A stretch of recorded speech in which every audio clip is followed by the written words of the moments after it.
आज से vigilance awareness सप्ताह की भी शुरुआत हो रही है।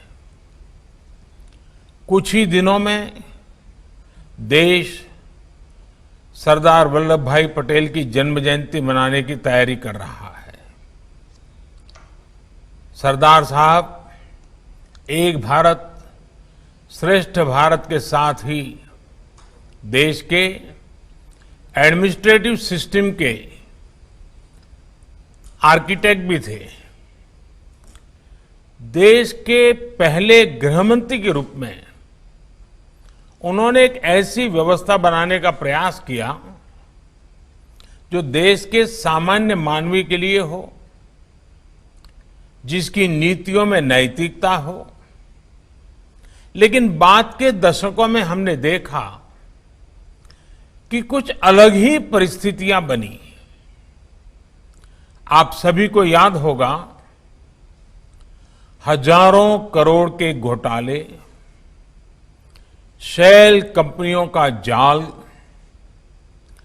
टैक्स हैरेसमेंट, टैक्स चोरी, ये सब बरसों तक चर्चा के केंद्र में रहा।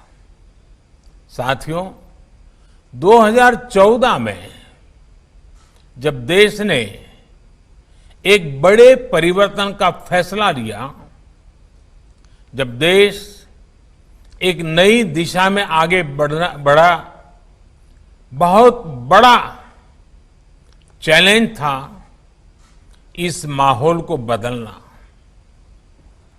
ऐसे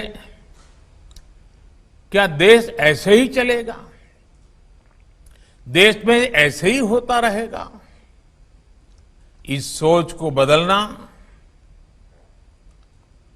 शपथ ग्रहण के बाद इस सरकार के पहले 2-3 आदेशों में काले धन के खिलाफ कमेटी बनाने का भी फैसला शामिल था। सुप्रीम कोर्ट के कहने के बावजूद इस कमेटी का गठन लटका हुआ था। इस फैसले ने भ्रष्टाचार के खिलाफ सरकार का कमिटमेंट दिखा दिया। बीते वर्षों में देश इसी तरह करप्शन पर जीरो टॉलरेंस की अप्रोच के साथ आगे बढ़ा है।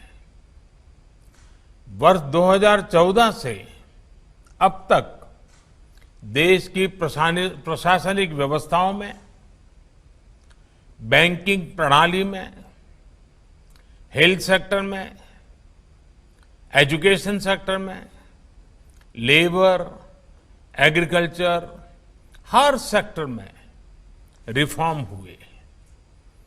ये पूरा दौर बड़े सुधारों का रहा।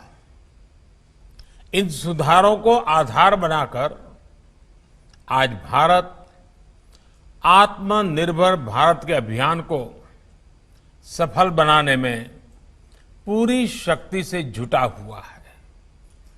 हमारा ध्येय है कि हम भारत को दुनिया के अग्रिम पंक्ति वाले देशों में लेकर जाएं।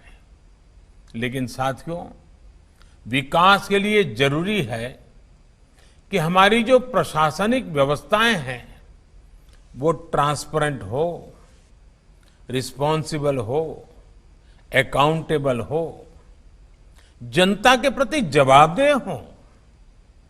इन सभी व्यवस्थाओं का सबसे बड़ा शत्रु भ्रष्टाचार है।